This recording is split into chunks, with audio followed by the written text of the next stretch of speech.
SCN news బులెటిన్ల ముందుగా headlines. ఉపాధ్యాయుల నియామక పత్రాల పంపిణీకి ఎమ్మెల్యేలను ఆహ్వానించిన మంత్రి లోకేష్.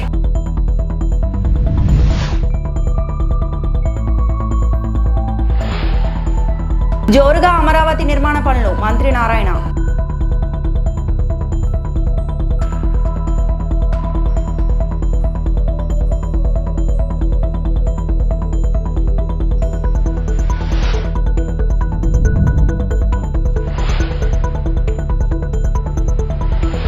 రెడ్ బుక్ తరహాలో డిజిటల్ బుక్ లాంచ్ చేసిన వైఎస్ జగన్.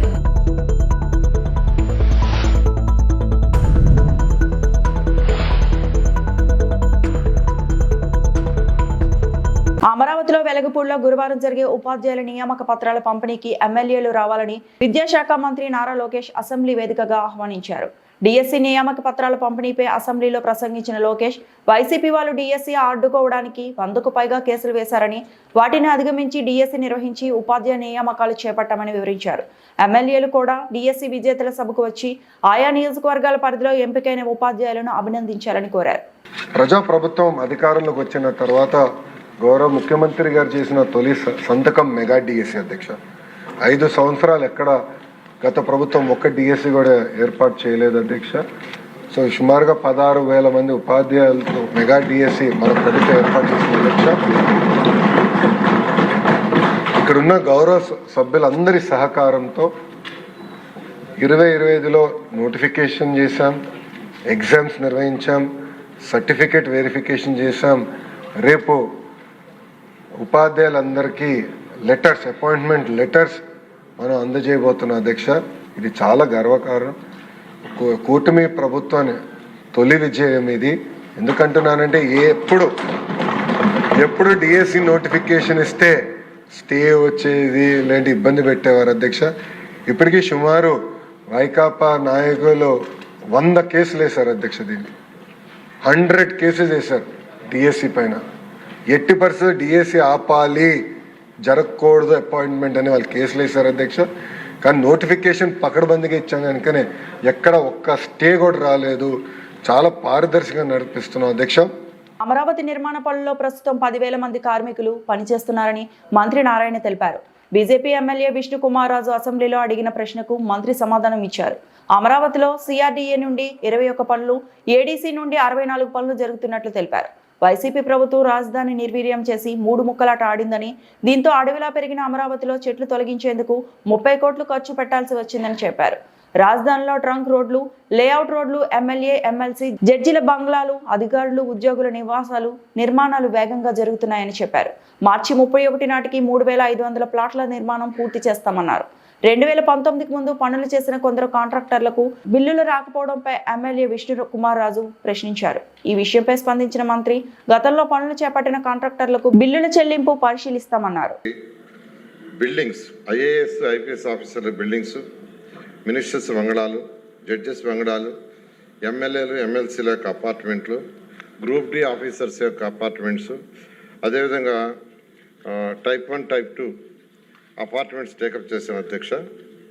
ఇవన్నీ కూడా 2014-19లో టేకప్ చేసాం. అప్పుడు కొంత వర్క్ చేయడం జరిగింది.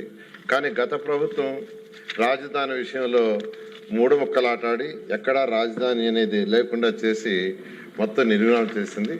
అయితే ఈ ప్రభుత్వం వచ్చిన తర్వాత ఆ రాజధానిలో ఇందాక సభ్యులు చెప్పినట్టుగా అది ఒక అడవిలాగా తయారైతే ఆ చెట్లన్నీ కొట్టడానికి దాదాపు 30 కోట్లతో కాంట్రాక్ట్ పెట్టి అది మొత్తం క్లీన్ చేయడం జరిగింది అధ్యక్ష. తర్వాత గతంలో అయితే 5 సంవత్సరాల క్రితం అంటే ఈ ప్రభుత్వం వచ్చే ముందు కాంట్రాక్ట్లు వర్క్ చేస్తున్నారు, వాళ్ళ కాంట్రాక్ట్స్ క్లోజ్ చేయలేదు అధ్యక్ష. అవన్నీ కూడా గత ప్రభుత్వం అట్నే ఉంచింది. వాళ్ళకి పేమెంట్లు ఇవ్వలేదు, క్లోజ్ చేయలేదు. అందువల్ల వాళ్ళు చాలా సఫర్ అవుతూ యాక్చువల్గా వాళ్ళు మళ్ళీ కోర్టుకు బాగుండా వాళ్ళతో డిస్కస్ చేసాం అధ్యక్ష. కమిటీ వేసాము. కమిటీ వేసి వాళ్ళ సమస్యలన్నింటినీ డిస్కస్ చేయమని సీఈలతోనూ అధికారులు చేసాం. దాని మీద డిస్కస్ చేశారు. డిస్కస్ చేసిన తర్వాత ఆ కమిటీ రిపోర్ట్ని అథారిటీలో పెట్టి, అథారిటీలోను క్యాబినెట్లో పెట్టి దాన్ని అప్రూవ్ చేసి యాక్చువల్గా కోర్టులకు ఇట్లా బాగుండా యాక్చువల్గా చేసాం అధ్యక్ష. తర్వాత మళ్ళా టెండర్లు సేమ్ టెండర్స్ని కంటిన్యూ చేయమంటే వాళ్ళు ఎస్ఎస్ఆర్ రేటుతో చేయలేము మేము, ఎందుకంటే దాదాపు 6 సంవత్సరాలు అయిపోయిందని చెప్పడంతో మళ్ళా టెండర్లు పిలిచాం అధ్యక్ష. దాని ఐటమ్ రేట్లో టెండర్లు పిలిచి టెండర్లు ఇవ్వటం జరిగింది. దాన్ని కూడా యాక్చువల్గా అథారిటీలో అప్రూవ్ చేసి క్యాబినెట్లో పెట్టి చేయటం జరిగింది అధ్యక్ష. అవన్నీ కూడా వాటి డీటెయిల్స్ యాక్చువల్గా షీట్లో ఇచ్చాం అధ్యక్ష. అయితే అనేక సమస్యలు యాక్చువల్గా ఈ ప్రభుత్వం రాగానే ఉన్నాయి అధ్యక్ష. ఒకటి టెక్నికల్ కమిటీ వేసాం. తర్వాత 5 ఏళ్ల క్రితం కట్టిన బిల్డింగ్స్ గత ప్రభుత్వం పూర్తిగా వదిలేసింది. ప్రముఖ నటుడు మోహన్ లాల్ ప్రతిష్టాత్మక దాదాసాహెబ్ పాల్కే అవార్డును అందుకున్నారు. 71వ జాతీయ చలనచిత్ర అవార్డుల ప్రధానోత్సవం ఢిల్లీలో విజ్ఞాన్ భవన్లో మంగళవారం అట్టహాసంగా జరిగింది. ఈ వేడుకల్లో రాష్ట్రపతి ద్రౌపది ముర్ము మోహన్ లాల్కు పురస్కారంతో పాటు ప్రశంసా పత్రం అందజేశారు. అవార్డు ప్రదానం సందర్భంగా మోహన్ లాల్ పేరు పిలవగా అందరూ నిలబడి కరతాళ ధ్వనులతో ఆయనకు శుభాకాంక్షలు తెలిపారు. In films such as Bharatam, Vanaprastham, Drishyam and more, I request Honorable President to please come forward, ma'am, to deliver the award, and I invite on stage iconic actor Shri Mohan Lal. करतल ध्वनि के साथ स्वागत करें पद्मश्री पद्म भूषण से सम्मानित हर दिल अजीज विलक्षण अभिनय प्रतिभा के धनी श्री मोहन लाल जी का। ये सम्मान श्री मोहन लाल जी को उनके शानदार योगदान, अद्भुत अभिनय और कला के लिए दिया जा रहा है, जिन्होंने सिनेमा को नया रूप दिया, कई कलाकारों को प्रेरित किया और खुद को एक महान कलाकार के रूप में साबित किया।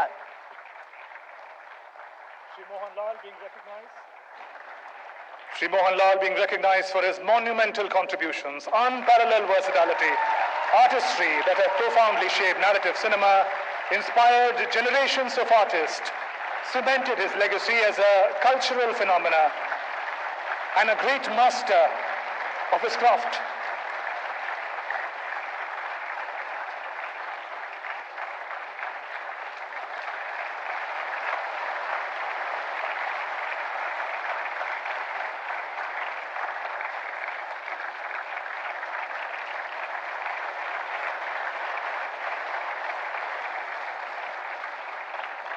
श्री मोहन लाल जी को Dada Saheb Phalke life time achievement पुरस्कार की ढेरों बधाई।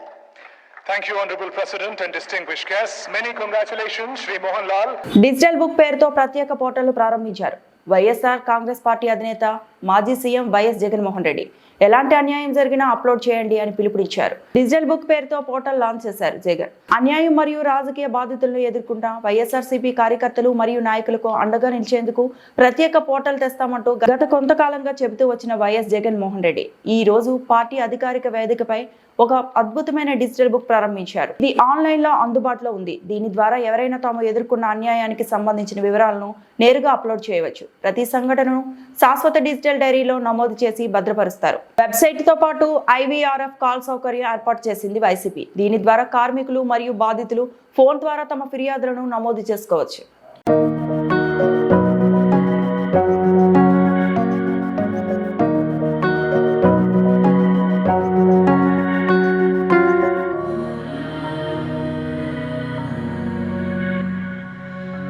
హైదరాబాద్ శివార్ శంషాబాద్ మున్సిపాలిటీలో భారతీయ జనతా పార్టీకి ఎదురుదెబ్బ తగిలింది.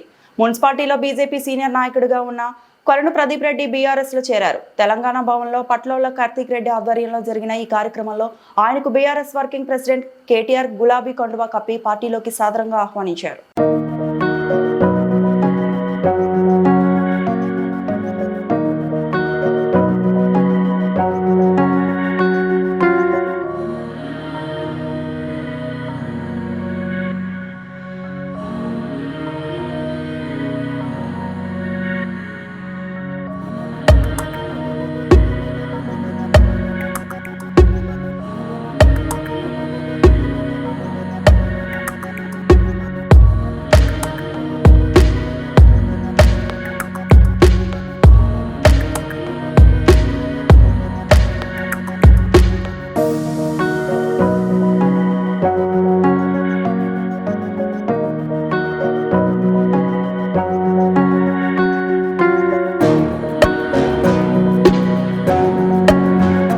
గత వైసీపీ ప్రభుత్వం చేసిన ఆరోగ్య సంక్షోభాన్ని అరికట్టడానికి కూటమి ప్రభుత్వం అన్ని విధాలుగా చర్యలు చేపడుతుందని ఎమ్మిగనూరు ఎమ్మెల్యే డాక్టర్ బివి జై నాగేశ్వర్ రెడ్డి అసెంబ్లీలో తెలియజేశారు.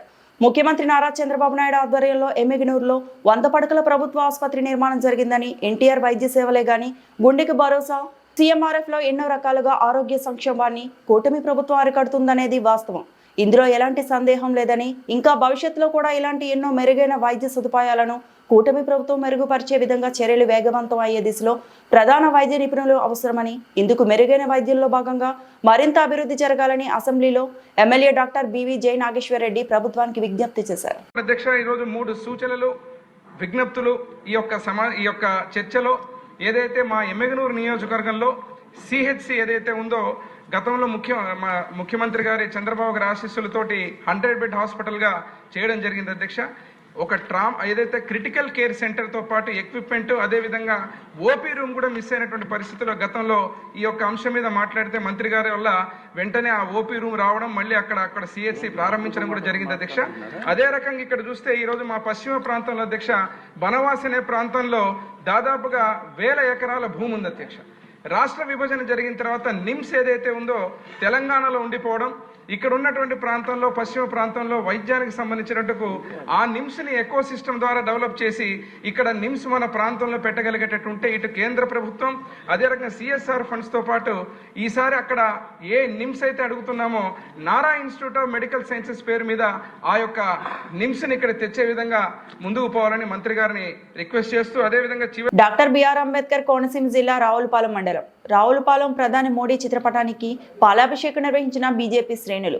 దేశ ప్రధానమంత్రి నరేంద్ర మోడీ బడుగు బలహీన వర్గాల ప్రజల కోసం, రైతుల కోసం, సన్న చిన్నకారు ప్రజల కోసం జీఎస్టీ స్లాబ్ తగ్గించిన శుభ సందర్భాన్ని పురస్కరించుకొని రావులపాలెంలో భారతీయ జనతా పార్టీ మండల అధ్యక్షులు కొవ్వూరి వెంకటకృష్ణారెడ్డి ఆధ్వర్యంలో మహిళా మోర్చా జిల్లా మాజీ అధ్యక్షురాలు నందం శ్రీలక్ష్మి నివాసం వద్ద ప్రధానమంత్రి నరేంద్ర మోడీ చిత్రపటానికి పార్టీ శ్రేణులు పాలాభిషేకం నిర్వహించారు. ఈ సందర్భంగా బీజేపీ నాయకులు మాట్లాడుతూ దేశాభివృద్ధిని, పేద మధ్య తరగతి ప్రజలను దృష్టిలో పెట్టుకుని జీఎస్టీ స్లాబ్లను తగ్గించుకొని జీఎస్టీ నూతన సంస్కరణలతో నిత్యావసర సరుకుల జీఎస్టీ రేట్లను తగ్గించి దేశంలో అన్ని వర్గాల ప్రజలకు మేలు చేకూరుస్తూ తీసుకొచ్చిన జీఎస్టీ దసరా ఉత్సవాల నాడు అమల్లోకి రావడంతో ప్రధాని మోడీ, ఆర్థిక మంత్రి నిర్మలా సీతారామన్ తీసుకున్న నిర్ణయాలకు ధన్యవాదాలు తెలియజేశారు. ఈ కార్యక్రమంలో బీజేపీ సీనియర్ నాయకులు, ఉమ్మడి తూర్పుగోదావరి జిల్లా మాజీ కార్యదర్శి గోనెమడతల Kanakaraju, BJP Kothapeta assembly co convener గండ్రోతు వీర గోవిందరావు, మండల ప్రధాన కార్యదర్శి మంచిగంటి కృష్ణ, వీరనాల రమణబాబు, పి వెంకటలక్ష్మి తదితరులు పాల్గొన్నారు.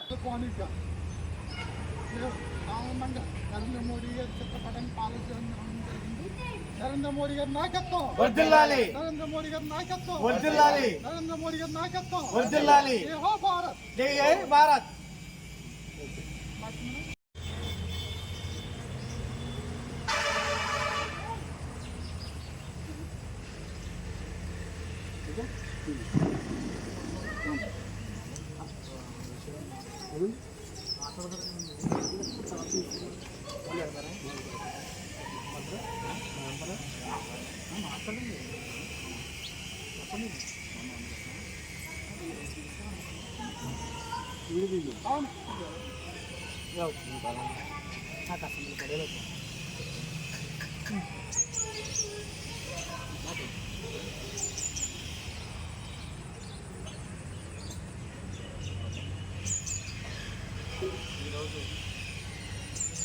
నరేంద్ర మోడీ గారి పుట్టినరోజు వేడుకల్లో భాగంగా చాలా రోజుల నుంచి చాలా కార్యక్రమాలు చేయడం జరుగుతుంది. అందులో భాగంగా ముఖ్యంగా ఈరోజు ఫైనాన్స్ మినిస్టర్ నిర్మలా సీతారామన్ గారి ప్రవేశపెట్టినటువంటి జీఎస్టీ తగ్గుదల పేదవారికి ఎటువంటి ఉపయోగకరమైన తగ్గించారో అందరికీ తెలుసు. ఈ సందర్భంగా పేదవారికి జీఎస్టీ అన్ని విధాలా ఎలా సహకరిస్తుంది, ఏ విధమైన ఉపయోగాలు ఉంటాయి అని ప్రజలకు తెలియజేయడం కోసం ఒక కార్యక్రమం చేపట్టడం జరిగింది. ఈరోజు నరేంద్ర మోదీ గారికి పాలాభిషేకం చేయడం జరిగింది. ఇందులో భాగంగా పాల్గొన్న బీజేపీ సభ్యులందరికీ ధన్యవాదాలు. భారత్ మాతాకి జై, భారత్ మాతాకి జై, భారత్ మాతాకి జై.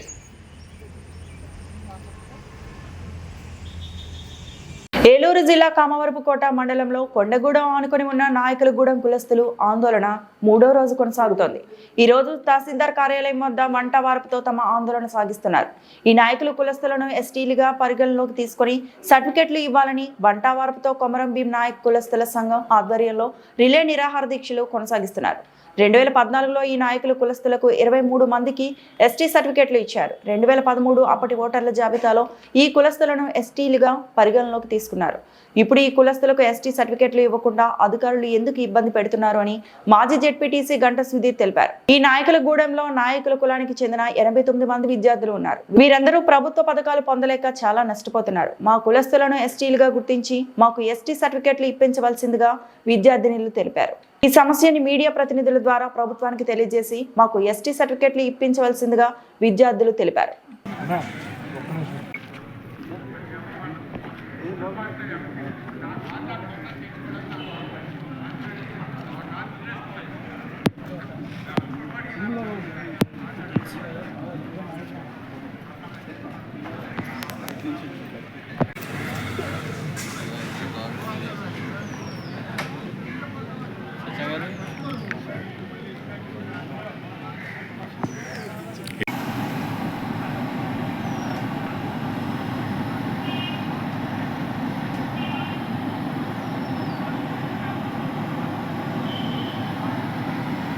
ఇప్పుడు ఎవరు కొనాలి చేసుకోండి.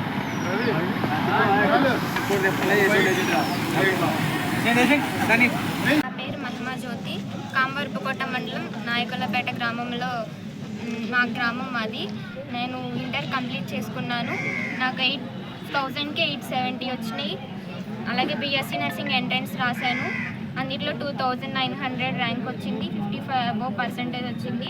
అయితే నేను రిజిస్ట్రేషన్ చేయించుకుందామని వెళ్తే అన్ని సర్టిఫికేట్స్ అప్లై చేశాను. క్యాస్ట్ పూర్వంది ఉంటే పెట్టాను.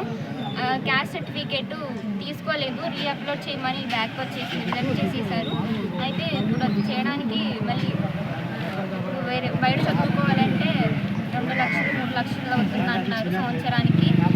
ఇద్దరు పోను ఖర్చు తీసుకుంటే 10 లక్షల దాకా అవుతుంది. మా అమ్మ నాన్న కూలి పని చేసుకుంటూ చదివించారు నన్ను. మాకంత స్తోమత లేదు. ఇంకా కాబట్టి మీరు దయచేసి నాకు క్యాస్ట్ సర్టిఫికేట్ ఇప్పించవలసిందిగా కోరుతున్నాం. మాకు తగు న్యాయం చేయాల్సిందిగా కోరుతున్నాను. కామవరపుకోట నాయకులపేట గ్రామం మాది. నేను ఇప్పుడు 10th క్లాస్ చదువుకుంటున్నాను. మాకు నాయకుల ఎస్టీ కుల సర్టిఫికేట్ ఇవ్వడం లేదు. మాకు నాయకుల ఎస్టీ కుల సర్టిఫికేట్ ఇవ్వనందున నా చదువు ఆగిపోయింది. నేను ఇప్పుడు ఇంట్లోనే ఉంటున్నాను. మాకు నాయకుల ఎస్టీ కుల సర్టిఫికేట్ ఇప్పించి నాకు చదువుకోవడానికి అవకాశం కల్పించవలసిందిగా సీఎం చంద్రబాబు గారిని, విద్యాశాఖ మంత్రి నారా లోకేష్ గారిని, డిప్యూటీ సీఎం పవన్ కళ్యాణ్ గారిని కోరుచున్నాము. మాకు తగు న్యాయం చేయవలసిందిగా కోరుకుంటున్నాము. మా గ్రామంలో 89 మంది పిల్లలు చదువుకుంటున్నారు. ఇప్పుడు నాయకుల ఎస్టీ కుల సర్టిఫికేట్ ఇవ్వకపోతే వాళ్ళందరి భవిష్యత్తు, నా భవిష్యత్తు పాడైపోతుంది. కాబట్టి ఈ విషయాన్ని దృష్టిలో ఉంచుకొని కలెక్టర్ గారు, డిఆర్ఓ గారు వీరందరూ ఈ విషయాన్ని దృష్టిలో ఉంచుకొని మాకు నాయకుల ఎస్టీ కుల సర్టిఫికేట్ ఇప్పించవలసిందిగా కోరుచున్నాను. మరి వీళ్ళకి అనాదిగా చాలా అన్యాయం జరుగుతుంది. ఇప్పుడు ఇందాక రాజుగారు అన్నట్లుగా ఈ విషయంలో తెలుగుదేశం పార్టీ ఎప్పుడూ ముందుంది. మీరు ఇందాక వేసిన ప్రశ్నకి సమాధానంగా 2014లో ముఖ్యమంత్రి గారు మొట్టమొదటి సీఎం అయ్యి ఫస్ట్ మీటింగ్ కామరకోటలోనే పెట్టారు. ఆనాడు ఈ ఫైల్ అంతా తీసుకెళ్ళి ముఖ్యమంత్రి గారికి ఇవ్వడం జరిగింది. ఆ రోజు కాటమనేని భాస్కర్ గారికి ఆ ఫైల్ని ఆయన రికమెండ్ చేస్తే ఆయన దగ్గరికి తిరగటం, అప్పటి ఆర్డీఓ గారు, ఎంఆర్ఓ గారి ద్వారా విపరీతమైన ఫైట్, మామూలుగా కాకుండా రెగ్యులర్గా ఇక మేము వెళ్ళామంటే ఇదే పని మీద నాయకులు పెద్దలందరినీ తీసుకుని మేము వెళ్తాం.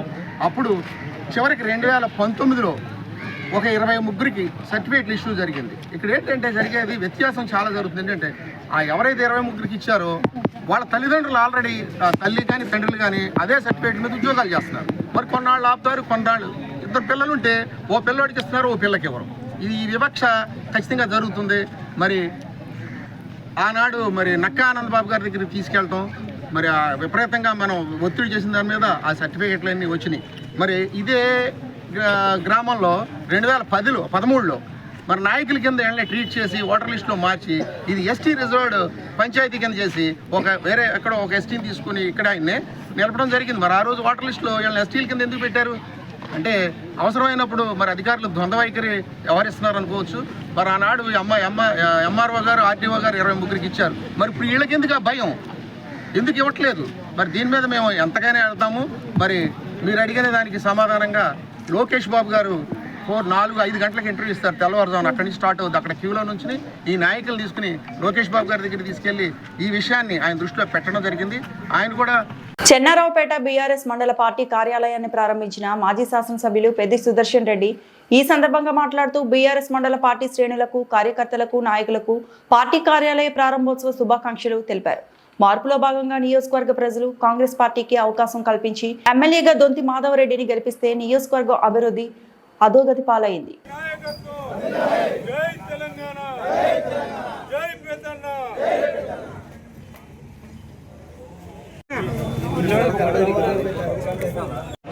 ఆపోజిట్ లైటింగ్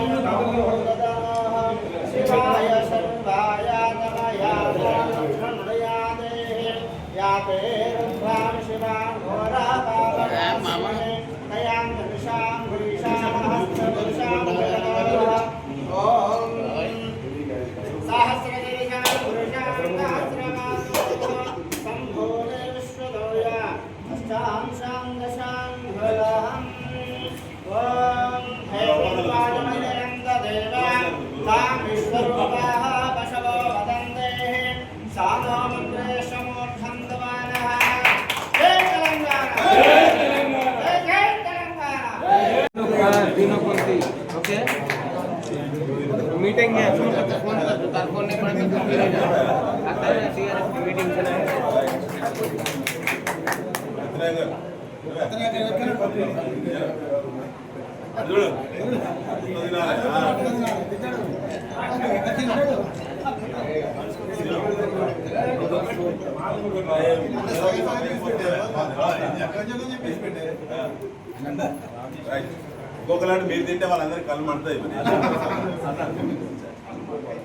ఈ వార్తలు ఇంతటితో సమాప్తం.